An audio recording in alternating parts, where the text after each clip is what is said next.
This picturesque terrain is the abode of the Monpas, which is spread from snow-peaked mountains of Tawang region to Dirang and Kalaktang area of Arunachal Pradesh.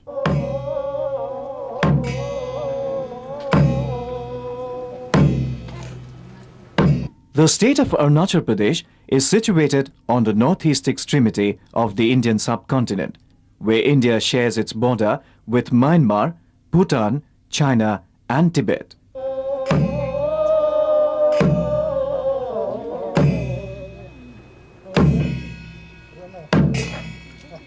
Tawang is a border district and Tibet is on its north.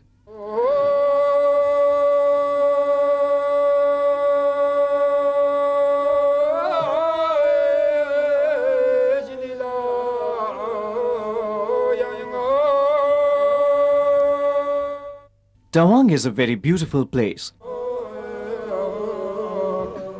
The whole Monpa land is full of beautiful and rare varieties of rhododendron flowers.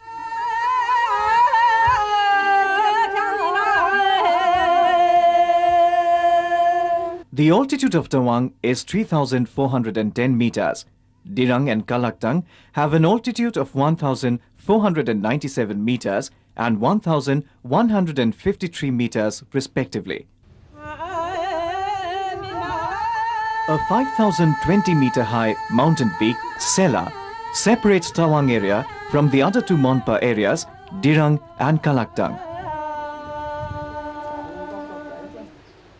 The geographical separation made the Monpas develop some new traits to adjust themselves with ecology and environment of their habitation. And thus, they were known as three different groups, Tawang Monpa, Dirang Monpa and Kalaktang Monpa.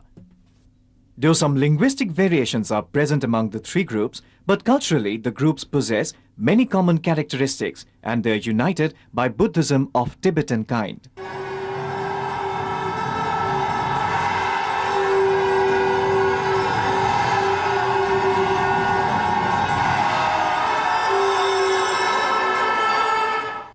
Tibetan used to address the inhabitants of the region south to Tibet as Monpa.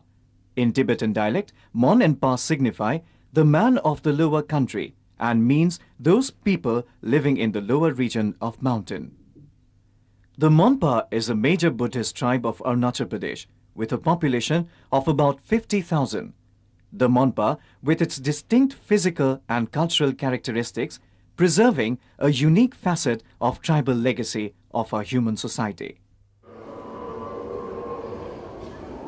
Buddha's teachings have molded their psyche, distilled into lifestyle, gentle, friendly and courteous. They are non-violent, a tribute to their well-set social system and values, which also makes them very artistic and industrious. The settlements of Monpas are permanent in nature. The villages are situated on the slope of the hills, while some are extended along the side of a stream.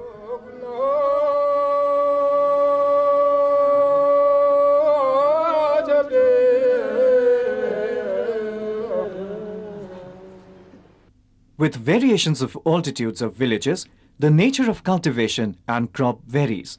In the high areas of Tawang, they grow mainly barley, wheat and of late, potatoes. In the lower area of Kalaktang and Dirang, they grow rice with maize.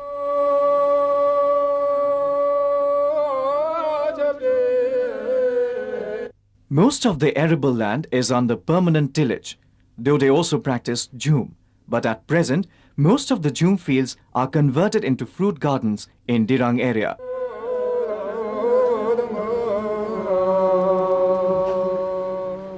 The Dirang area is rich in the production of apple.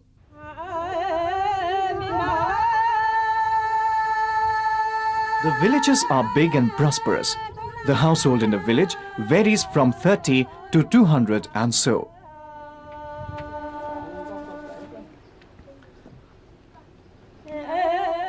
All the regularities and irregularities prevailing among the Monpas are looked after by the ancient institution Mangma or Magzom, the village council, which has a supreme authority of the village.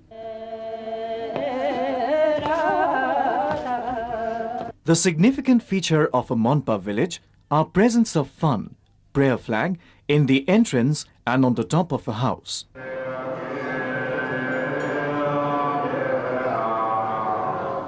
Rotating prayer cylinders, mane, is a must for every village. The village monastery or gompa is usually situated at the hilltop.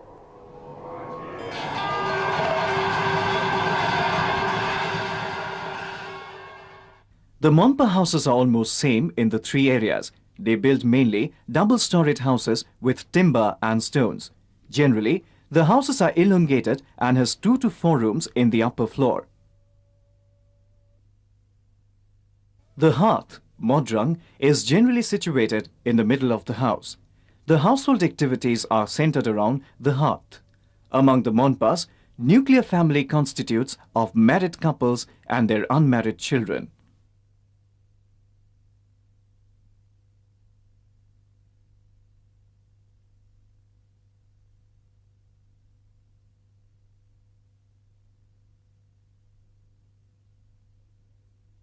A girl is said to be an asset as she brings a considerable amount of bride price. The bride price consisting of yak, cow or airy clothes. The girl who is expert in household work like carpet making and knitting sweaters, besides her beauty, gets more demand in the marriage field. The girl's consent is equally important as the parents' consent. Monogamy is the common norm in marriage. However, polygamy and polyandry is permitted.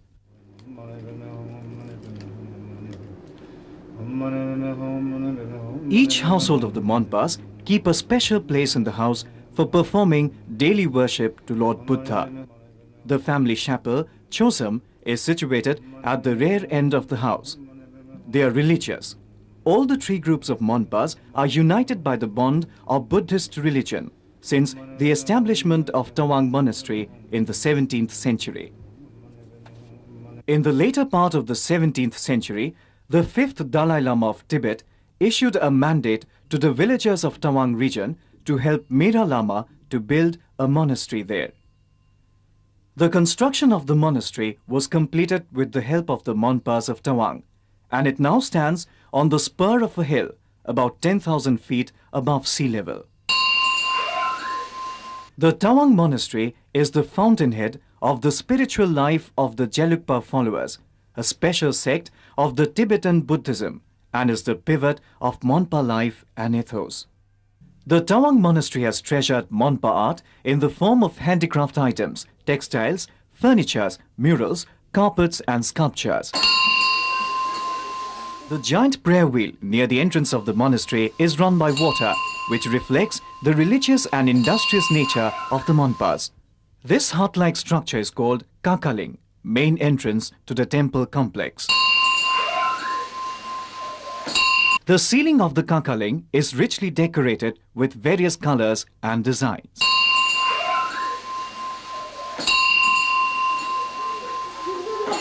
There are murals on all walls of the Kakaling.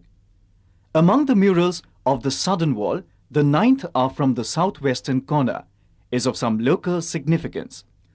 It is that of Ningme Chan, who according to the old religion is the guardian deity of Tawang.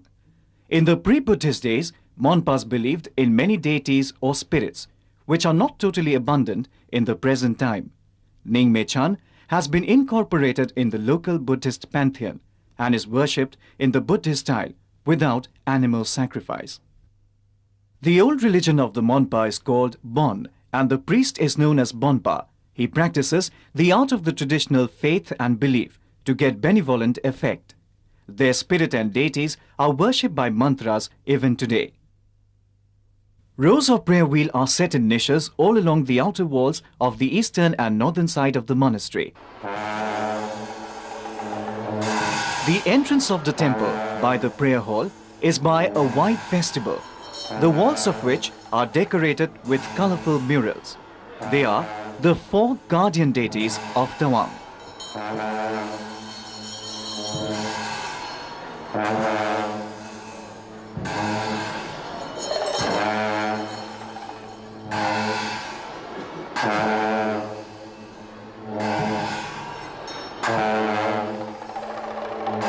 The mural on the eastern wall is called Sibikolo, the Wheel of Life, illustrating the 6 realms in which man can be reborn.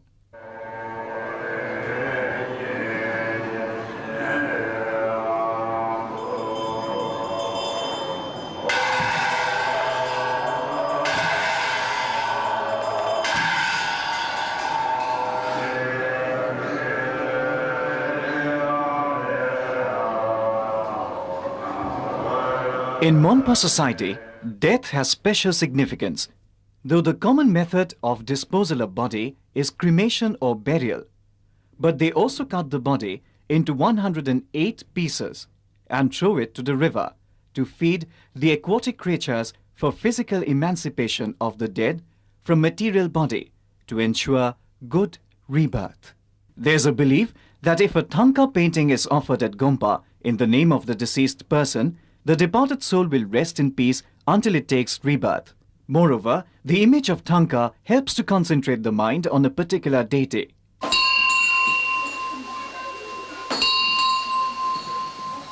The Thangka is made by painting on a piece of cloth, tightly fitted to a wooden frame.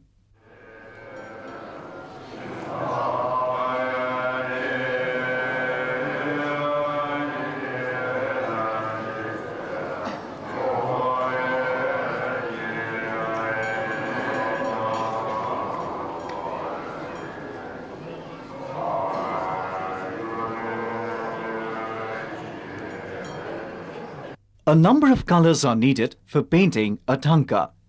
The prescribed colors of Thangka is traditionally followed by painters. It is believed that the painters were informed by God through dreams about the colored soils for Thangka. But nowadays, paints are being purchased from the market.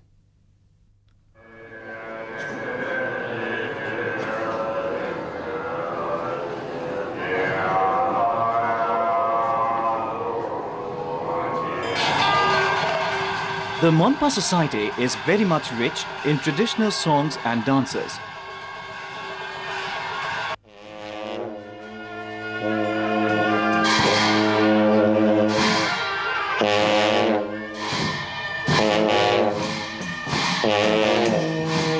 The popular performances are Aji Lamu, Yak and Deer dances, each of which depict some legendary stories and events. This is Aji Lamu dance, one of the most prominent traditional dances.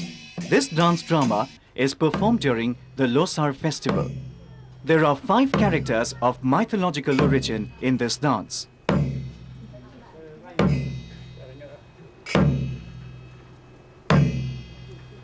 The Yak dance is one of the famous dances of the Buddhist tribes of Arunachal Pradesh. The masked dancers represent the members of a family who are said to have discovered the Yak with the help of a magical bird many hundreds of years ago. The discovery of the Yak solved the family's internal property disputes and provided a permanent source of wealth and prosperity to the entire community.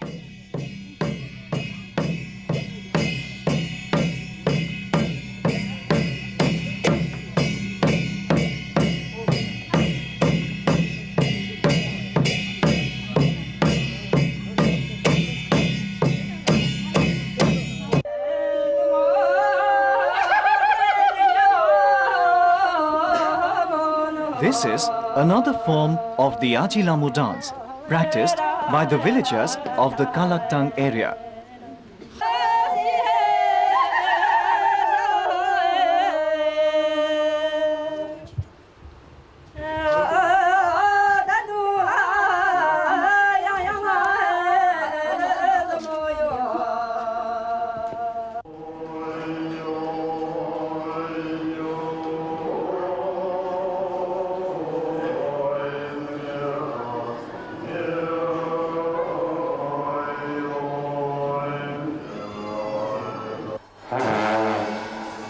The monastic dances are performed by the lamas and in the monastery only. They perform in gorgeous dresses and decorated headgears.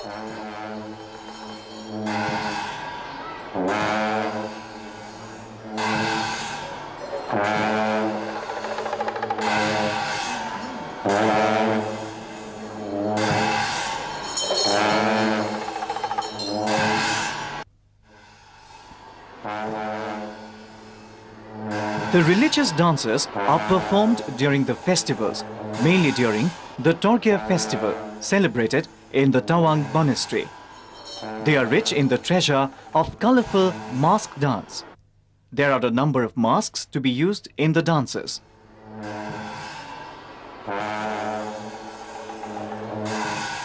The masks are generally carved out of a piece of wood. It is believed that the moment the dancer puts the mask on, they start feeling some sort of emotion of the nature of the mask. His personality undergoes a metamorphosis. A powerful mask customarily throws a divine sanctity on the person who puts it.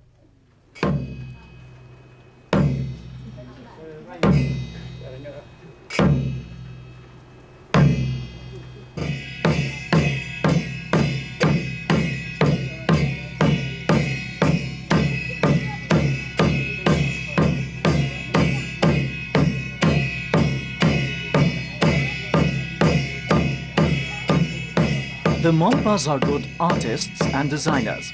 They make beautiful idols of clay. There are many clay idols in the Tawang monastery, properly painted.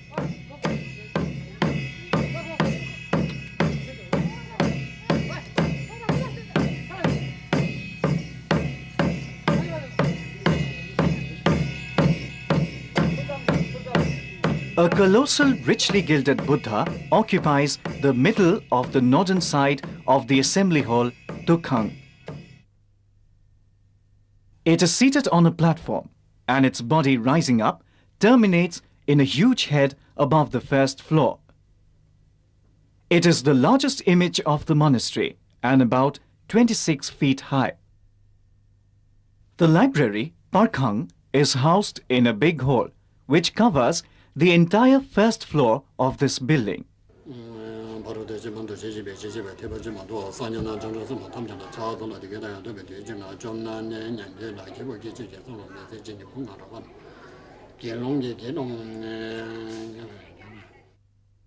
The sacred books are kept on various racks. The library has more than 700 Buddhist scriptures, of which 8 large volumes of Getompa is its prized possession. The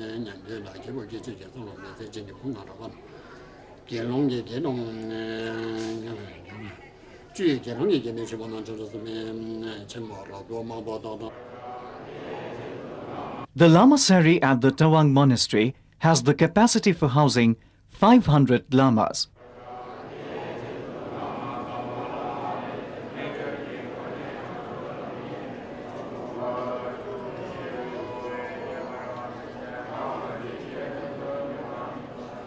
It is a part of the Monpa tradition to send the second son for bosom Burma, that is, to the monastery to be a lama, to serve the religion and the society.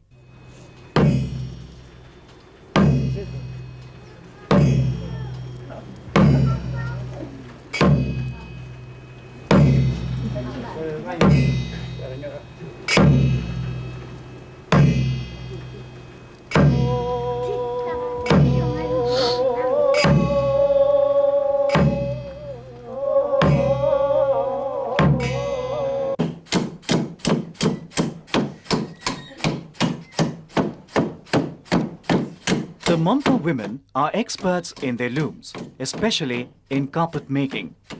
Whenever they remain free, they engage themselves. Monpas are proud of their homemade carpets. The carpets are well designed and their favorite design is the dragon.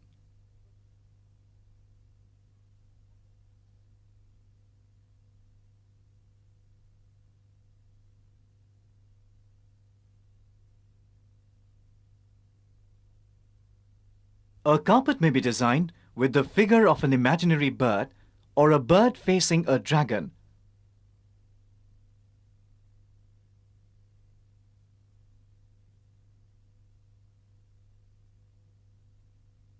or a snow lion, or dragon facing each other. The Monpas make a special type of carpet of a llama and trees, bird and mountain. A legend is associated with this variety. Such types of carpets are known as misering.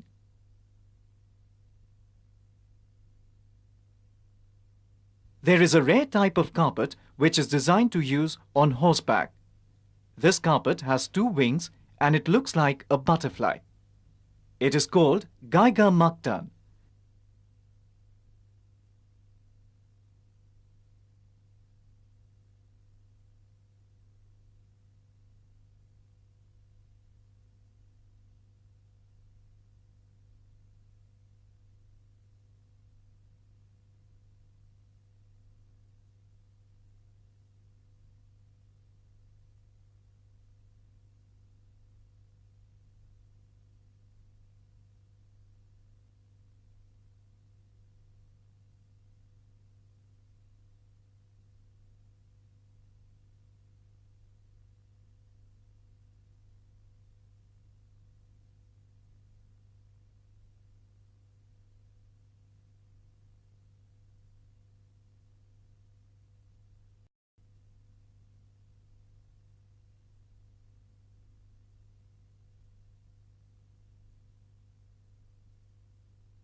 The material required in carpet making are colored woolen yarn, wool, cotton twisted yarn, cotton thread, and wool and loom, with other tools and implements.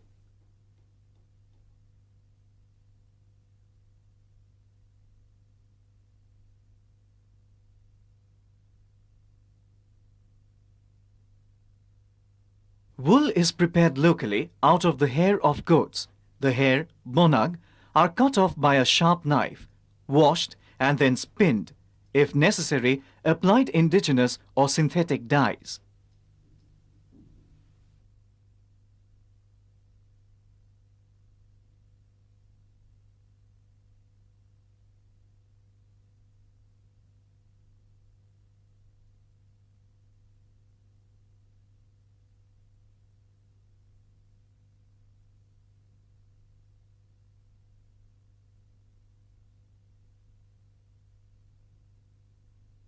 Almost every Monpa knows how to weave a carpet.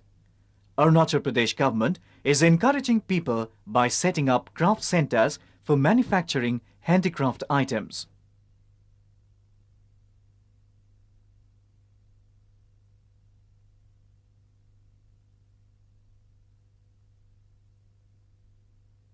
In the Sangti village of Dirang, the government has set up a sheep breeding farm for the benefit of the people.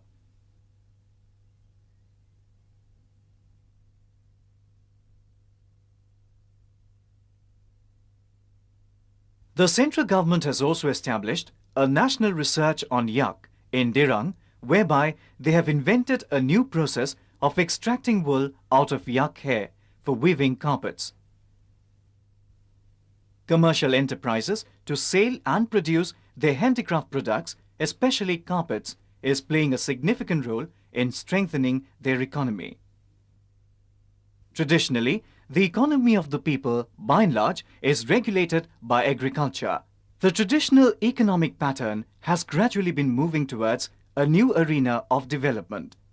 The Monpas are marching towards the path of development in the field of education, economic progress, and political participation.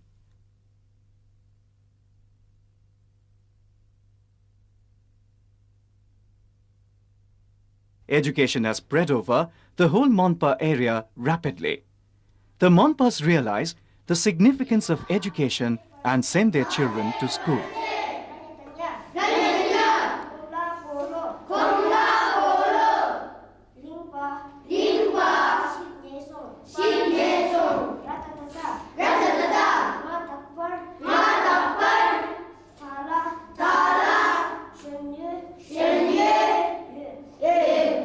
The wind of modernization do gradually influence their society, yet they are still maintaining their traditional way of life, cultural identity, and behavioral forms. Though the Monpas follow the Tibetan brand of Buddhism, but they are quite distinct from the Tibetans, both in the nature of the country they inhabit, their customs, language, dress, and method of living. They were never under the Tibetans. The language spoken by the Monpas is distinct from the Tibetan, though it does contain a good number of Tibetan words. The Monpas remain resolute followers of their tradition and culture, a shining gem reflecting tribal wisdom, an important facet of human legacy.